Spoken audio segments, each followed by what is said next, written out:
About a month ago, I made a video about the most useless players in the NHL, and people gotten their feelings very big about some people who were not included on this list. And after going back and looking, there are a few people that got shouted out that absolutely deserved inclusion and just barely missed the cut, like Garnet Hathaway, Morgan Riley, Hendrix Lapierre, and of course the Rempire State Building Matt Rempe. But there were also a few players who got mentioned for this list who not only don't deserve to be called among the worst players in the NHL, I don't even think that they're bad players. Underwhelming for what they're getting paid, sure, but let's not conflate being overrated and overpaid for just plain being bad, which is what that list was all about. So without further ado, let's talk about 6 players who people think are bad, but are actually kind of good. And we'll start with a guy who got mentioned quite a bit, Philadelphia Flyers forward and captain Sean Couturier.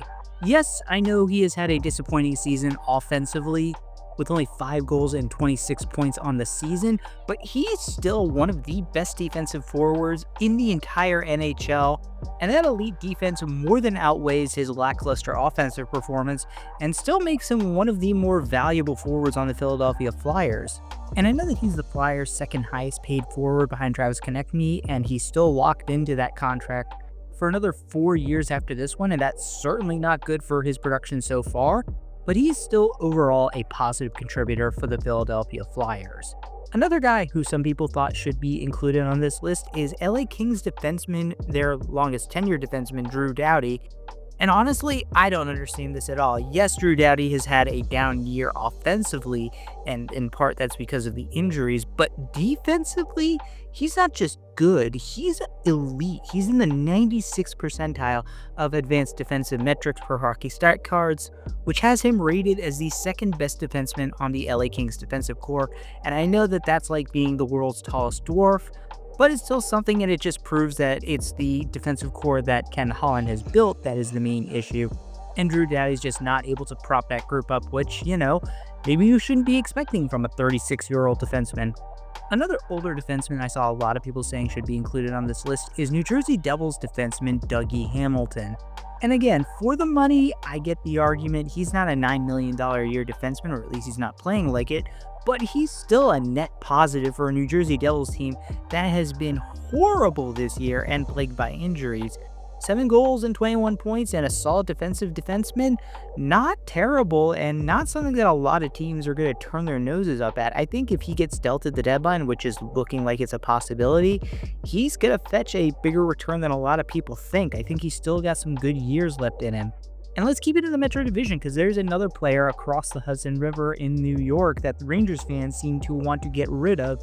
Former #1 overall pick, Alexis Lafrenière. And I get it, Laf's development has clearly stalled out at this point.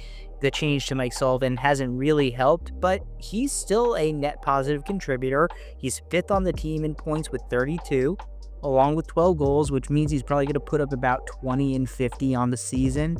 So disappointing? Sure, I'll grant you that, but he's not a bad player, and certainly not somebody that I would give up on if I was a New York Rangers fan. I think you just got to temper your expectations a little bit. He's not going to be that elite #1 winger you are hoping he could turn into, but he's going to be a top 6er for a long time on the Rangers. Jordan Kyrou, forward for the St. Louis Blues, is another one who got thrown out there as one of the most useless players in the NHL, and this is one that is just bonkers to me. I get that his offensive production has stalled out like Lafrenière, only 32 points on the season, but he is, without question, one of the better two-way forwards in the NHL and a legitimate top 6 option that anybody would be lucky to get. And if the rumors are true that he could be on the trading block, somebody's going to snap him up, and they're probably going to pay a pretty penny to do so. And considering that he's 27 and locked up for another few years, he could be a real coup of a get for a team if they can manage to get improved offensive production out of him. And last but not least, another defenseman from the Metro Division that I've seen thrown around a lot as having fallen off is Penguins defenseman Kris Letang. And unlike Hamilton and Doughty, the older Letang is actually still an offensive dynamo. His defense is just absolutely terrible and kind of has been for the last few years.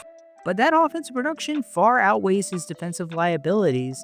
With 22 assists and 25 points on the year, he's been an unsung hero in helping to revitalize the Penguins.